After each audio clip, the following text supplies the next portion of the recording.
We're just going to make a model, a scaled down version of rain. The STEM program at Margaret Mead started in 2017. So when it rains, does it just rain in one place? The Lake Washington School District decided they'd like to have a choice program option in the East Lake Learning Community, and overwhelmingly parents suggested STEM. Yeah, and it'll kind of start forming a canyon. The STEM program is unique because they focus on the science, technology, engineering, and math. So they use district curriculum, but they amend it and change it and add to it, so the focus really is around the STEM content. Up like this so it can reflect the sun. We are able to look at our general education curriculum through the STEM lens. So we are able to provide opportunities for students that they might not have in the general education classroom.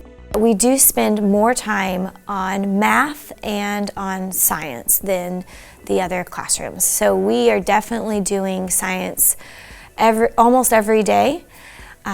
We do it for longer, and we might be able to go more in depth. I think that'll work well, and it's very eco-friendly. So not only do I use the standard curriculum that our district has given us, but I have supplemental books and lessons that go deeper, and the students really enjoy that. And I've really seen students find their spark in the STEM field. That's the point. Oh, you have some students who just love the science and are very inquisitive and just want to know more. I can't get them enough information, and they can't explore enough.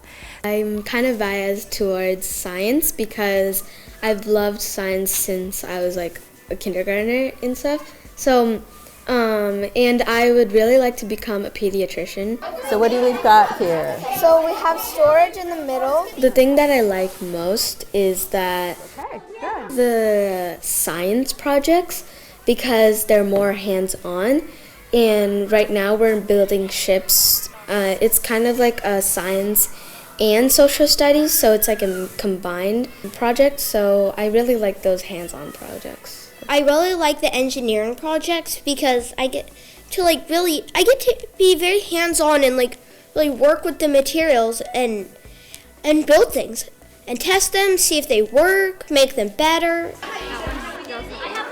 A lot of times I can build what I want, how I want, and I can design it over and over and make it better, make it work.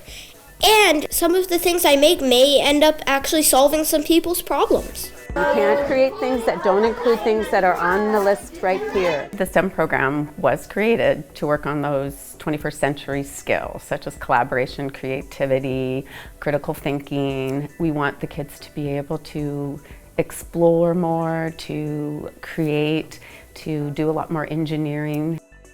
Over the 6 years, what I've really seen is I've seen kids really enjoy the engineering. That's something that in their past they didn't have as part of their curriculum. You just had your core curriculum. There was a lot of just reading and writing and answering questions, and this is a lot more exploring and creating, and they just love the engineering. Oh, it's a wonderful program. We have been enjoying every moment of the last 3 years that my daughter has been in it. The kids get to do these wonderful engineering and STEM activities, building things like solar ovens and how to save a worm with life vest. What is a canyon again? They get very creative, so we've been having a wonderful opportunity of just having my daughter be in the program and engage more with science and engineering. One of the reasons why the STEM program, in my opinion, is so successful is because they engage in mathematics in very creative different ways. So even if kids are struggling with the understanding of the basic, pen and paper, they try it in different aspects, from engineering to, what's the weather outside, it engages them at a different level.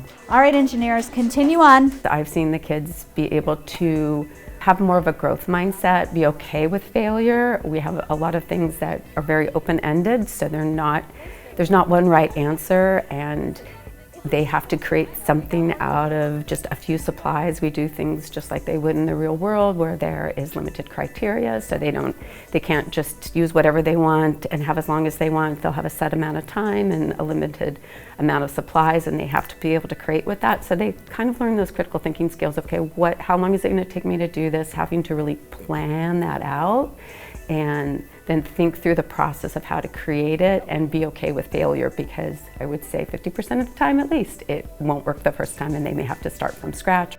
And as our children grow and work and look toward college and work areas, STEM will be a vastly important content area for them to be aware of and know about. And it's great when they can learn early that it's an area of interest for them, and then they can build into it in their future years in school.